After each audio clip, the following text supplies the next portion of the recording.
ಏನಾಯಿತು ಈತನಿಗೆ? 2 ಗಂಟೆಗಳ ಕಾಲ ನಿಂತಿದ್ದೇ ರಹಸ್ಯ. ಚಂಡೀಗಢ ನಗರದಲ್ಲಿ ನಡುಕ ಹುಟ್ಟಿಸುವಂತಹ ವಿಚಿತ್ರ ಘಟನೆ ಸೆಕ್ಟರ್ 33ಬಿನಲ್ಲಿ ಬೆಳಕಿಗೆ ಬಂದಿದೆ.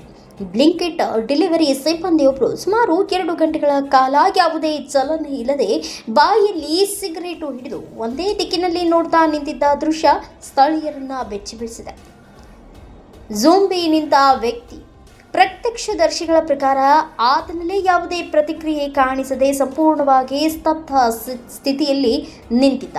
ಮೊದಲಿಗೆ ಇದನ್ನು ಸಾಮಾನ್ಯವೆಂದುಕೊಂಡ ಜನರು ಸಮಯ ಕಳೆದಂತೆ ಆತಂಕಗೊಂಡು ದೂರದಿಂದಲೇ ಗಮನಿಸಿ ನಂತರ ಪೊಲೀಸರಿಗೆ ಮಾಹಿತಿ ನೀಡಿದ್ದಾರೆ.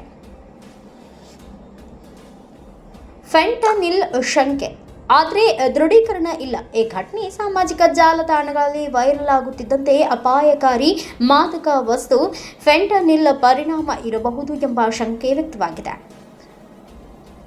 ಮಾಹಿತಿ ಪಡೆದ ಪೊಲೀಸರು ತಕ್ಷಣ ಸ್ಥಳಕ್ಕೆ ಆಗಮಿಸಿ ಆ ವ್ಯಕ್ತಿಯನ್ನ ವೈದ್ಯಕೀಯ ಪರೀಕ್ಷೆಗೆ ಆಸ್ಪತ್ರೆಗೆ ಕರೆದೊಯ್ದಿದ್ದಾರೆ. ಇದೀಗ ಆತನ ಆರೋಗ್ಯ ಸ್ಥಿತಿ ಹಾಗೂ ಈ ವಿಚಿತ್ರ ವರ್ತನೆಯ ಹಿಂದಿನ ನಿಖರ ಕಾರಣ ಪತ್ತೆ ಹಚ್ಚುವ ಕಾರ್ಯ ನಡೆಯುತ್ತಿದೆ.